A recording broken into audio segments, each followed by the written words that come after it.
So I'm going to use a combination of the daylight coming through the window as well as some artificial lights. If you didn't have daylight, you would place the light to her right instead. But we're going to use daylight because it's just available. Let's look at settings. First, white balance.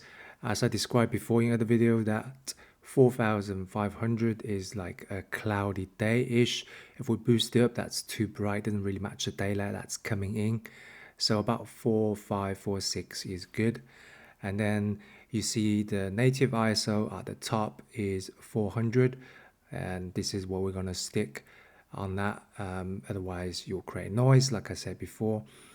And everything else looks good. 24 frames per second, shutter speed 48. And if you look at the waveform on the bottom left, it looks pretty good. So it's well exposed. Always place a camera either directly in front of the object or character or to the darker side. What I'm going to do is, although this looks quite good, you can see the shadows on the right hand side.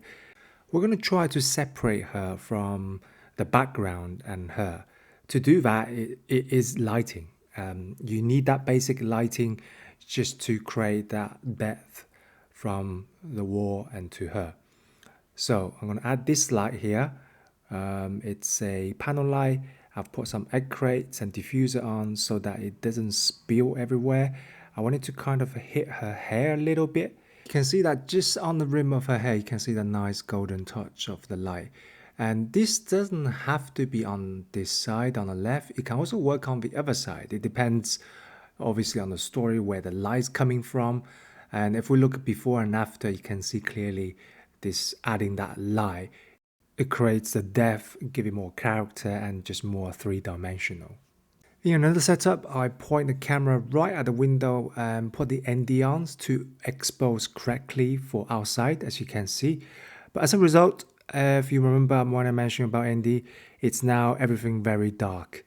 So what you want to do is use a light to fill the room so you can see her face. Unless of course you want this effect, that's kind of again relating to what the story you want to tell. If it's something that she's suffering, if it's a dark kind of tone you want to go for, then don't use a light. But let's say for example you do want to see the detail on her face, then we're going to put this light here and don't directly shine at her. It's like a bounce back against the wall so that it's soft and nice, just enough so we can see the details. If you've enjoyed learning from this video, I actually have a filmmaking masterclass where I teach from screenwriting to cinematography and all the way to post-production. So you can either tap the link in my bio or comment below with the word learn to get more information.